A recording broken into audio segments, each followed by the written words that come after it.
నిన్న మొన్నటి వరకు జనరేషన్ జెడ్ అంటే అందరికీ చిన్న చూపే. సొంతంగా పనులు చేసుకోలేరని, స్వార్థపరులని, ఆఖరికి ఉద్యోగం చేయడంలోనూ నిర్లక్ష్యం వహిస్తారని విమర్శలు చేసేవారే. అలాంటి జెన్ జెడ్ అవినీతిపై గలమెత్తింది. ఏకంగా ఓ ప్రభుత్వాన్ని కూల్చేసింది. నేపాల్లో మంగళవారం ఓలీ ప్రభుత్వం దిగిపోవడానికి అది చేపట్టిన ఆందోళనలే కారణం.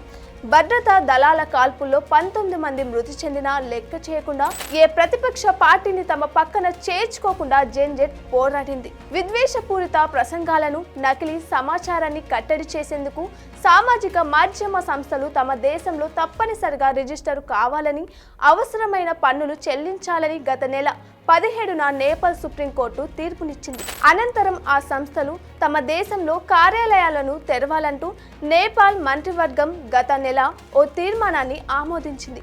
దీనిపై స్పందించాలంటూ పలుమార్లు ఆయా సంస్థలకు ప్రభుత్వం నోటీసులను పంపింది. వీటిని కంపెనీలు పట్టించుకోకపోవడంతో ఈ నెల 4వ తేదీ అర్ధరాత్రి ఫేస్బుక్, వాట్సాప్, ఇన్స్టాగ్రామ్, ఎక్స్ సహా 26 సామాజిక మాధ్యమాలపై నిషేధాన్ని విధించింది. మరుసటి రోజు నుంచి ఈ యాప్లు పనిచేయలేదు. నిషేధంపై శాంతియుతంగా మొదలైన నిరసనలు కాస్త దేశంలో సంస్థాగతంగా మారిన అవినీతిపై మల్లాయి.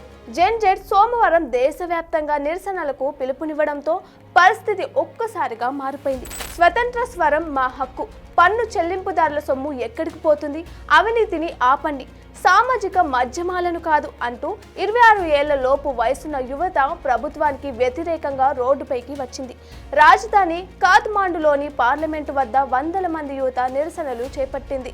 వీరికి చాలా మంది కళాకారులు, నటీనటుల నుంచి మద్దతు లభించింది. టిక్ టాక్ సహా నిషేధం లేని సామాజిక మాధ్యమాల్లో రాజకీయ నేతల వారసులు విలాస జీవన విధానాలపై పోస్ట్ చేశారు. ఈ ఉద్యమానికి నాయకత్వం వహించింది మాత్రం 36 ఏళ్ల సుదన్ గురుంగ్. అతడి నేతృత్వంలోని హమీ నేపాల్ అనే ఎన్జిఓ సంస్థ ఈ కల్లోలాన్ని ముందుండి నడిపించింది. 2015లో నేపాల్లో సంభవించిన భారీ భూకంపం సుదన్ జీవితాన్ని పూర్తిగా మార్చేసింది. ఆ విపత్తులో ఆయన తన బిడ్డను పోగొట్టుకున్నారు. ఆ తర్వాత ఈవెంట్ మేనేజర్గా ఉన్న ఆయన సేవా కార్యక్రమాల వైపు మళ్లారు. హమీ నేపాల్ ఎన్జిఓను స్థాపించి పలు ఆందోళనలు చేపట్టారు. గతంలో BP Koirala institute of health సైన్స్లో పారదర్శకత కోరుతూ గోపా క్యాంప్ పేరిట ఆందోళనలు నిర్వహించింది ఈ ఎన్జిఓనే. సామాజిక మాధ్యమాల నిషేధంతో మొదలైన ఉద్యమంలో డిజిటల్ యుగపు యువత ఆగ్రహాన్ని ముక్కలవ్వకుండా ఆయన నడిపించారు.